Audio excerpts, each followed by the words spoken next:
Candidates लोगों के बीच जा रहे हैं। गुलशन मेरे साथ में एक बार फिर से जुड़ गए हैं। गुलशन, आपसे संपर्क टूट गया था, आप कोई खास जानकारी दे रहे थे।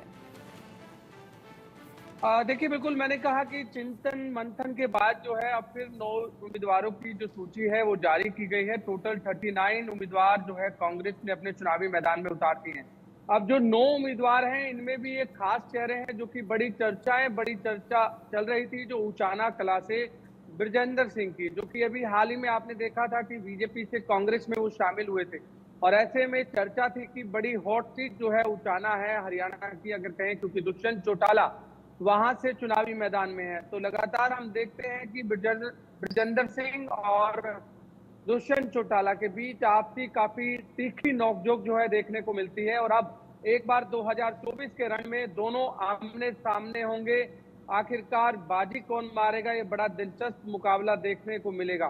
साथ ही हम अगर गुड़गांव से बात करें तो गुड़गांव से मोहित मदन लाल ग्रोवर को जो टिकट दी गई है, ये एक नए चेहरे हैं कांग्रेस में। इन्होंने भी अभी हाल ही में कांग्रेस पार्टी को ज्वाइन किया था, लेकिन 2019 के विधानसभा चुनाव में इन्होंने निर्दलीय तौर पर चुनाव लड़ा था। इन्होंने लगभग 48,000 वोट जो है निर्दलीय प्रत्याशी के तौर पर लिए थे।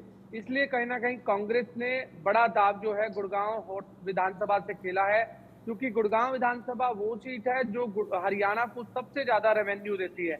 और ऐसे में यहाँ से जो भी प्रत्याशी जीतता है उसका एक बड़ा अहम रोल गुड़गांव के विकास कार्यों को लेकर रहता है। लेकिन अब यहाँ से मोहित ग्रोवर को चुनावी मैदान में उतारा गया है।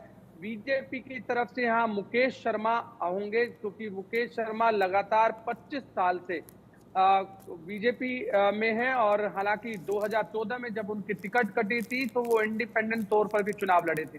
हालांकि अभी तक उन्होंने एक भी चुनाव नहीं जीता है और 3 चुनाव वो लड़ चुके हैं। हम्म। लेकिन अब इस बार फिर वो मोहित ग्रोवर के सामने होंगे। इसी तरह बादशाहपुर विधानसभा की बात कर ली जाए तो वहां से वर्धन यादव को टिकट दी गई है। वर्धन यादव भी एक नया चेहरा है और इस बार पहली बार वो विधानसभा चुनाव के रण में कूदे हैं। और उनके सामने एक बड़ा चेहरा है राव नरवीर, जो कि हरियाणा सरकार में वो 2014 में मंत्री भी रह चुके हैं, भाजपा सरकार में ही। लेकिन 2019 में उनकी टिकट काट दी गई थी। अब 2024 में उन पर दोबारा से दाव खेला गया है। एक बड़ी चुनौती रहेगी कांग्रेस के लिए बादशाहपुर विधानसभा से चुनाव जीतना। इसी तरह अगर हम अशोक अरोड़ा की बात करते हैं तो वो थानेसर विधानसभा से हैं। अशोक अरोड़ा पहले इनेलो में थे। इनेलो पार्टी जब अलग थलग हुई, आपने देखा इनेलो के 2 दल बने, जेजेपी बनी, उसके बाद वो कांग्रेस में शामिल हुए। तो कांग्रेस में शामिल होने के बाद भूपेंद्र सिंह हुड्डा के काफी नजदीकी अशोक अरोड़ा है और उन्हें भी इस बार चुनावी मैदान में उतारा गया है। और उनके सामने है सुभाष सुधा, जो कि हरियाणा सरकार में अर्बन लोकल बॉडीज जो मिनिस्टर हैं। लेकिन अब उनके सामने बड़ी चुनौती ये भी रहेगी, क्योंकि एंटी इंकम्बेंसी, जैसे आपने भी कहा कि 10 साल भाजपा को हो गए हैं और अगर हम ग्राउंड स्तर पर बात करें तो काफी एंटी इंकम्बेंसी रहती है लोगों के बीच। और अब जिस तरह बीजेपी हैट्रिक लगाने का दावा कर रही है कि इस बार वो हैट्रिक लगाएंगे, लेकिन हैट्रिक लगाना एक बीजेपी के लिए बड़ी चुनौती है। और कांग्रेस लगातार ये कह रही है कि वो 70 पार जो है सीटें लेकर आएंगी। लेकिन सामने कई दिग्गज चेहरे हैं, कई सीटों पर आमने सामने, तो एक बड़ा मुकाबला देखने को मिल सकता है। इसी तरह हम टोहाना से बात करें, टोहाना से परमवीर सिंह को टिकट दिया गया है और सामने होंगे देविंदर सिंह बबली, जो कि हरियाणा सरकार में पंचायत मंत्री रहे हैं। अभी हाल ही में उन्होंने कांग्रेस पार्टी को ज्वाइन किया है।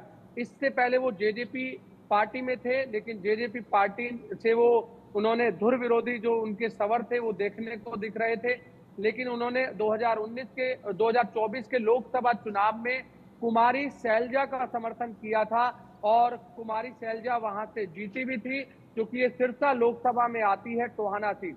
लेकिन अब उन्होंने भाजपा का दामन थामा।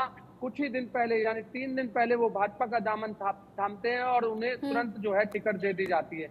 अब उनके सामने परमवीर सिंह होंगे। परमवीर सिंह कोई ज्यादा बड़ा चेहरा नहीं है, हाँ। लेकिन देविंदर सिंह बबली के सामने वो चुनाव लड़ेंगे। लेकिन कांग्रेस जिस तरह से आप देख रहे हैं कि बहुत अग्रेसिव है अग्रेसिव भी चुनाव है, में। कॉन्फिडेंट भी है और बहुत सोच समझकर अपने टिकटों का बंटवारा कर भी रही है। गुलशन, आप रहिएगा मेरे साथ में। हरियाणा विधानसभा चुनाव से जुड़ा एक और अपडेट है। कांग्रेस, एसपी और आम आदमी पार्टी में गठबंधन तय माना जा रहा है। हालांकि सूत्रों के हवाले से खबर है लोकसभा चुनाव की तर्ज पर ही ये सहमति बनती हुई नजर आ रही है। आपको कांग्रेस दे सकती है 6 सीटें। गठबंधन के तहत समाजवादी पार्टी को 2 सीटें मिलने का अनुमान है। आज गठबंधन का ऐलान भी हो सकता है, यानी ये जो 31 फिर 1 और आज 9 सीटों पर कैंडिडेट्स का ऐलान किया है कांग्रेस ने, उसमें गाहे बगाहे गठबंधन की खबरें भी सामने आती रही। और अब जो जानकारी है वो ये कि लोकसभा चुनाव की तर्ज पर ही यहां हरियाणा विधानसभा चुनाव में भी सहमति बनती हुई नजर आ रही है। और आम आदमी पार्टी को कांग्रेस 6 सीटें देगी, समाजवादी पार्टी को 2 सीटें। गुलशन मेरे साथ में जुड़े हुए हैं। गुलशन, क्या 6 और 2 सीटों पर आम आदमी पार्टी और समाजवादी पार्टी की सहमति होगी है? देखिए, बिल्कुल आम आदमी पार्टी के साथ आज गठबंधन होना तय है, हम ये जरूर कह सकते हैं कांग्रेस और आम आदमी पार्टी का, क्योंकि लगातार हमने देखा कि मीटिंगों का दौर चला और मीटिंगों के दौर में सिंगल डिजिट पर कांग्रेस चाहती थी कि उन्हें सीटें दी जाएं, लेकिन वो 10 सीटों की मांग कर रहे थे। लेकिन अब काफी कशमकश के बाद जो है नतीजा निकला है और उसमें आम आदमी पार्टी को 5 से 6 सीटें जो है आज उन्हें मिल जाएंगी और एक प्रेस वार्ता करके दोनों जो गठबंधन साथी हैं वो करेंगे और उसके बाद अपनी अपनी सीटों का ऐलान करेंगे। लेकिन जो हमारे पास जानकारी है उसमें जो उनको 5 से 6 सीटें जो दी जा रही हैं वो सीटें वो उनको दी जा रही हैं जो लोकसभा में कुरुक्षेत्र लोकसभा से सुशील गुप्ता चुनाव लड़े थे। और सुशील गुप्ता जब चुनाव लड़े तो बड़ा बेहतरीन मुकाबला नवीन जिंदल के साथ उनका देखा गया। हालांकि बाजी बीजेपी ने मारी थी, लेकिन उसमें सुशील गुप्ता ने कड़ी टक्कर दी थी। और कुछ ऐसी विधानसभाएं हैं कुरुक्षेत्र लोकसभा की जहां से आम आदमी पार्टी बीजेपी से अप रही थी, और जहां पर वो अप रही थी तो ऐसे में वो सीटें आम आदमी पार्टी को मिल सकती है। गुलेचिका है जो कि वो सीट मिल सकती है, पेवा है वो सीट मिल सकती है। इसके अलावा 1-2 सीटें अलग है, कलायत से जो है आम आदमी पार्टी को सीट मिल सकती है। तो फिलहाल जो गठबंधन है वो जरूर हो चुका है, ये हम कह सकते हैं, क्योंकि लगातार जो प्रदेश प्रभारी की तरफ से ये बयानबाजी आ चुकी थी। लेकिन समाजवादी पार्टी की तरफ से अगर हम बात करते हैं तो वो समाजवादी पार्टी के जो सुप्रीमो है अखिलेश यादव, उन्होंने ये साफ तौर से मना कर दिया था कि वो हरियाणा में जो है चुनाव नहीं लड़ना चाहते हैं। इस तरह की खबरें जरूर सामने आई थी। यानी लेकिन आप कह रहे हैं कि आम आदमी पार्टी के साथ बात बनती हुई नजर आ रही है, गठबंधन लगभग तय है, लेकिन समाजवादी पार्टी की तरफ से संशय की स्थिति है। जो भी अपडेट होगा इस खबर से जुड़ा हुआ गुलशन, नजर आप रखिएगा। आगे जैसे जैसे दिन बढ़ेगा वैसे